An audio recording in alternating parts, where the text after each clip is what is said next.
کہ جب آپ قربانی کرتے ہیں ایک آدمی ایک سے زائد قربانی کر سکتا ہے اور اس کی کوئی حد نہیں ہے، کوئی حد نہیں،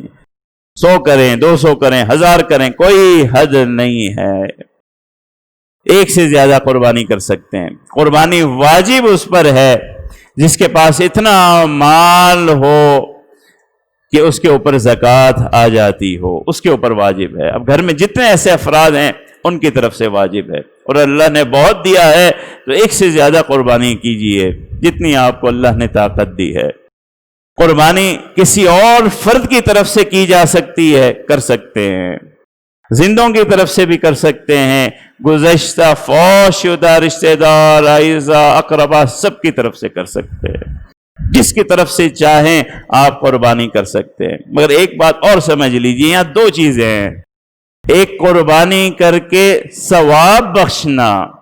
ایک اس کی طرف سے قربانی کرنا، دونوں الگ الگ عمل ہیں، دونوں مختلف عمل ہیں۔ اگر آپ کسی دوسرے کی طرف سے قربانی کرنا چاہتے ہیں تو پھر ایک آدمی کی طرف سے ایک قربانی ہوگی، ایک بکرا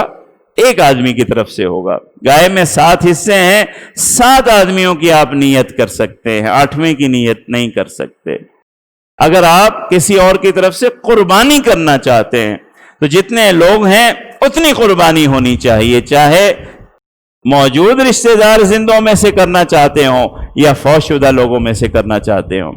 اور دوسرا طریقہ یہ کہ آپ ثواب بخشنا چاہتے ہیں، اس کا طریقہ یہ ہے کہ ایک نفل قربانی اپنی طرف سے کیجئے، نفل قربانی اپنی طرف سے کیجئے، پھر اس کا ثواب چاہے پورے عالم کو بخش دیجئے، پھر افراد کی تعداد نہیں ہے، مگر یہ ثواب بخش رہے ہیں،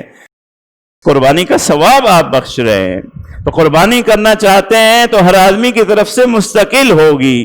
ثواب بخشنا چاہتے ہیں تو ایک نفل قربانی اپنی طرف سے کیجئے، ثواب جتنے لوگوں کو چاہیے اس میں نیت کر لیں۔